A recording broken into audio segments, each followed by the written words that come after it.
अस्सलाम वालेकुम। देखिए कि अमेरिका और जो चाइना है, इनकी लड़ाई में बहुत सारे छोटे छोटे ममालिक जो हैं, जैसे जापान, साउथ कोरिया और बड़े ममालिक इवन भारत जैसे भी पिस सकते हैं। अमेरिका को ये शायद लगता था कि चाइना को कंटेन करने के लिए साउथ कोरिया सामने आएगा, जापान, ऑस्ट्रेलिया, ये सारे मुल्क उसका साथ देंगे।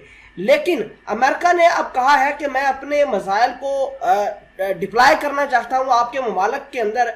तो जापान ने भी हामी नहीं भरी, साउथ कोरिया ने भी, भारत ने भी और ऑस्ट्रेलिया ने भी नहीं भरी, जिससे मामलात जो है वो चाइना के पलड़े में टिल्ट होते हुए नजर आ रहे हैं। With no missile host in Pacific, new US strategy seeks to arm Japan against China. America चाहता तो है वो जापान के अंदर अपने मिसाइल को डिप्लॉय करे, लेकिन ऐसा मुमकिन नहीं है। उसकी वजह यह है कि जापान को बहुत ज़्यादा थ्रेट है चाइना से। नाजरीन ग्रामी, आपको यह भी बता दें कि the US United State is struggling to find allies in the Indo Pacific region who would be willing to host its IRBM। तो आपको ये जानना जरूरी है कि अमेरिका इंटरमीडिएट रेंज मिसाइल्स जो है वो डिप्लॉय करना चाहता है और परमानेंट डिप्लॉय करना चाहता है। लेकिन ये ममालिक जो हैं, जापान जैसे के, भारत जैसे के, साउथ कोरिया, फिलीपीन, ये डिप्लॉय करने की इजाजत अमेरिका को नहीं दे रहे। नाज़रीन इकरामी, आपको ये भी बता दें कि जिस तरह मैंने पहले बताया कि अमेरिका डिप्लॉय करना चाहता है ground based IRBMs is bound to fail because of inability to find a willing partner to the Pacific region। तो अमेरिका को इस तरह का कोई पार्टनर मिल नहीं रहा जो इसके मसाइल को होस्ट करे। जाहिर सी बात है, अगर अमेरिका के मसाइल किसी मुल्क ने होस्ट किए, चाहे वो जापान हो, भारत हो, फिलीपीन हो या साउथ कोरिया हो, तो अल्टीमेटली चाइना उसके दुश्मन को प्रमोट करेगा। क्योंकि आपको इंटरनेशनल रिलेशंस के अंदर ये बात पता होनी चाहिए कि दुश्मन का दुश्मन दोस्त होता है। तो चाइना साउथ कोरिया के मुकाबले में नॉर्थ कोरिया को खड़ा कर देगा, जापान, ऑस्ट्रेलिया जैसे मुल्कों से खुद लड़ाई करेगा, या फिर नॉर्थ कोरिया को लेकर जापान के मुकाबले में आएगा।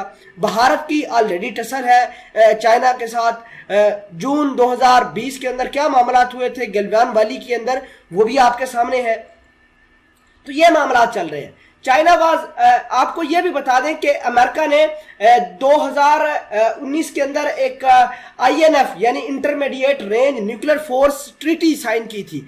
इस ट्रीटी का मतलब यह था कि अमेरिका 500 से लेकर 5,500 किलोमीटर के रेंज के अंदर जो वेपन्स आते हैं उनको डेवलप नहीं करेगा। यानी इस रेंज के अंदर जो भी मिसाइल आएगा अमेरिका उनको बनाएगा नहीं। यानी अमेरिका 450 किलोमीटर की रेंज के अंदर मिसाइल बना सकता है, 250 किलोमीटर, लेकिन 500 से 550 से या इससे ज्यादा नहीं बना सकता। अमेरिका ने ये डील तो साइन कर ली, ये INF प्रोग्राम साइन तो कर लिया, लेकिन चाइना ने इसको साइन करने से इनकार कर दिया। उधर रशिया भी जो है वो उसने भी यूक्रेन के मामले के बाद कहा है कि भाई मैं तो अपने मिसाइल बनाऊंगा।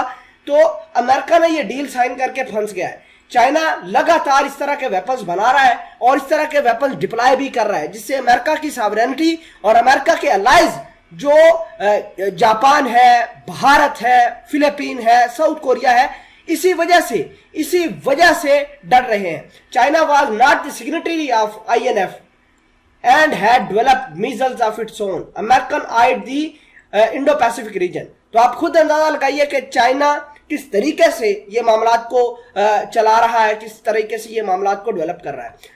Australia, Japan, Philippine, Korea, Thailand hosting its IRBMs to counter the Chinese threat but finds all of them unwilling। America चाहता तो है कि ये ममालिक बाहर निकलकर सामने आए, Korea, Thailand, Philippine, Australia, Japan, कि वो उसके इंटरमीडिएट बैलिस्टिक मिसाइल जो है वो होस्ट करे, उनको डिप्लॉय करने में मदद करे।